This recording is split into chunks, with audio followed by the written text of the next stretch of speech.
Back in my childhood, I loved to play Pokémon, and I still do from time to time. As a tribute to those games that brightened my childhood, I wanted to recreate something. The question being, what should I recreate? The answer is obvious. No matter where you go in these games, you'll always end up at the Pokémon Center. Using Flight will directly bring you to them. And it will actually only bring you to them. Over the time, the design of these centers changed. But as the games that I played used to be Sapphire and FireRed, I decided to go with the design of one of these two. At that point of decision, it was a simple, I like the FireRed design better. So this one it's gonna be. To get started with the basic structure of my Pokémon Center, I am cutting this foam board to size. Unfortunately though, my XPS foam board comes with a structure. So I'm trying to scrape it off with a cutting knife and then sanding it down to smooth out the surface. It's not perfect, but look at the difference that makes. Time for some knife action. Carving this XPS bird into shape is pretty easy, though my knife does not like it at all as its blade becomes blunt pretty quickly. But it has to suffer through this so I can get these sharp edges into their round shape. To finish the shape up, I want to use my sandpaper again, but I can't do that in front of the camera as my technical equipment filed a complaint about dust exposure after the last time I used it. I don't want to bore you with the arguments I have with my equipment though, so just enjoy how much better it looks after a good off-camera sanding. Instead of blindly cutting out the windows and hoping for the best, I'm drawing them on first to get them in the right spot.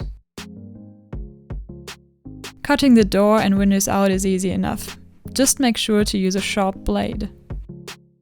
Next are some details on the facade of the Pokémon Center. The center has these two rounded stripes at the bottom and right under the windows. I found this thin foam board that if handled carefully can be bent a little. I just have to carve it into the right shape first. Alright, it's time to carefully bend it into the place and it snapped. I have to do this again a little more carefully.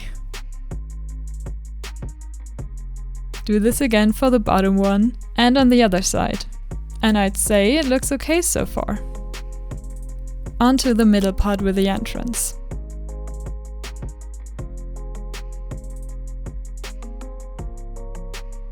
Here comes the roof, and I know it doesn't look like a roof yet.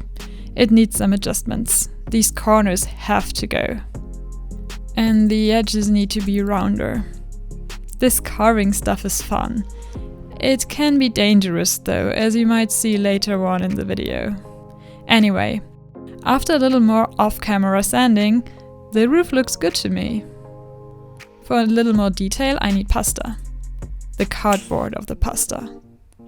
On the roof there are these, like, shingles, and there are many of them. To put the shingles in place, I'm flooding the roof with glue. That way, they will swim on top of the glue and can be moved around easily. This puddle of glue needs longer to dry, but that's okay. Look at that, the center is almost done. The only major thing left to do is the sign with the Pokémon Center symbol. Holding this template in place though, I realized that I made a huge mistake. You see this upper part here? I glued it into the wrong spot. I told you it was supposed to go directly under the windows. Shoot. I was arguing with myself what to do next, if I could simply live with it, but I figured I can't. So I tried to save it by cutting the windows bigger, and then trying to cover up the upper part of the windows. But then I realized that the proportions were not right. Between windows and roof simply is not that much space. So I took a little off of the top of the center and tried to somehow make this work, as I didn't want all this work to go to waste. Unfortunately, in the end, it doesn't look right to me. It doesn't look like a two-story building anymore. It broke me a little, but there was only one thing I could do. I did it again. I'm keeping the roof though, because that turned out good. Enough with my misery. The Pokemon Center symbol is still missing. So I made it real quick out of foam board. I also cut out the little P and C for Pokemon Center that go to the left side of the entrance. I also need some windows and a door. I'm using this leftover plastic. To help me put the door into the right place later on, I added these pieces that will keep the door from falling into the center. As helpful as this is, it looks ugly, so I also cut out a door frame to cover it up. I did the same for the windows, this covering up part there. Here's my little P and my little C, and a dot that I just spotted on the reference pictures. Putting the Pokemon Center symbol in place, and it's done. Let's give it a white base coat. And onto some painting. For this painting part and all other painting parts you might see in this video, I simply try to match the colors that are in the reference pictures. As for any painting techniques, I don't really have one. I simply paint on a base color and then I'm trying to put on some lighter color and darker color where I think that lights and shadows are. And then I blend it in and try to cover up any mistakes that I might have made and hope for the best. That's it. And the same goes for the roof. Just cover it in a base coat all over and then try to bring in some shading. On this side you can see what I mean. Darker at the edges, lighter in the middle, and then it's blending. Lots of blending.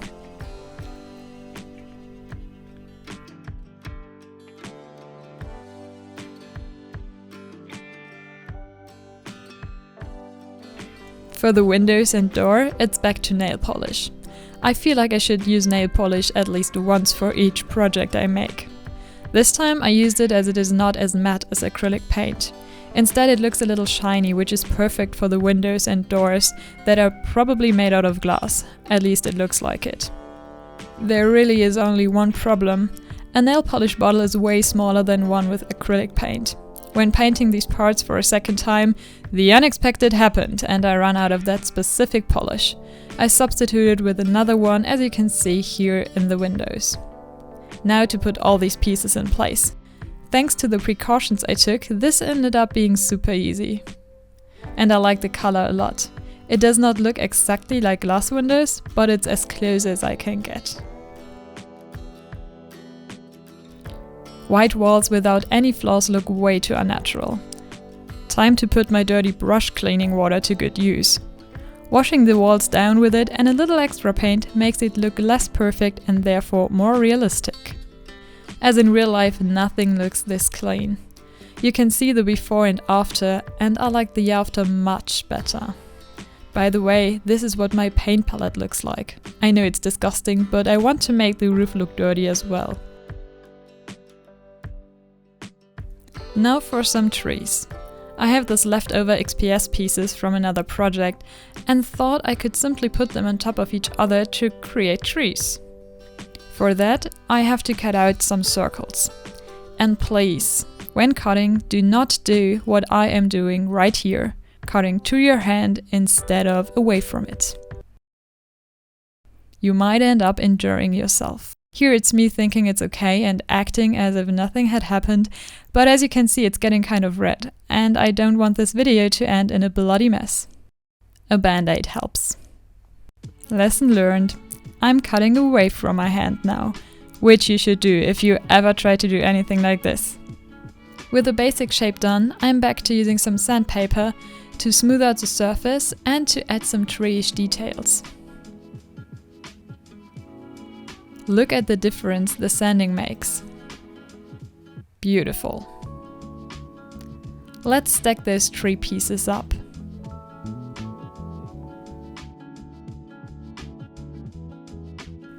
For the coloring part, I'm basically doing the same as I did for the Pokemon Center itself. By using a base color and then adding some lighter and darker shades and blending them in and hoping for the best. Repeat this process 3 times and you end up with a little forest of 4 stumpless trees. Yes, they are missing their stumps. That can be helped with even more XPS board and even more color. Again, with the base color, the darker colors for shadows and lighter colors for highlights. Here we have it, our little forest with 4 trees. I also made a base on which I can put all the pieces I made together. With sanding paper, I added some details, the same as I did for the trees. I also sanded down the surface to get rid of the structure. For the coloring part, it's again the same as for all the other parts, but I am proud of the grass color I mixed. It matches the color in the game perfectly. And the brown part, as silly as it might sound, ended up being one of my favorite parts of this project. It simply looks so much like in the game. For a little detail on the grass, I tried out a sponging technique that I ended up hating. So I switched to a dabbing brush technique that I liked way better. Fortunately, my brain was thinking this time when I tried out the sponging technique, and I tried it out in the middle of the base that will be covered up by the center later on. Look at that sad attempt you can see there in the middle. Though I have to admit it looks way better on camera than it does in real life. Often enough in the game, there are pathways leading to the entrances of Pokemon centers and other buildings. I decided to recreate the yellow sandy one. I also added real sand to make it look more realistic, but I forgot to film that. You will see it though in the end. To finish the base up, I'm adding one last detail. I've got this decorative moss that I teared apart to get these tiny little pieces that will act as grass. Now the only part that's left to do is put it all together. Time for some beauty shots.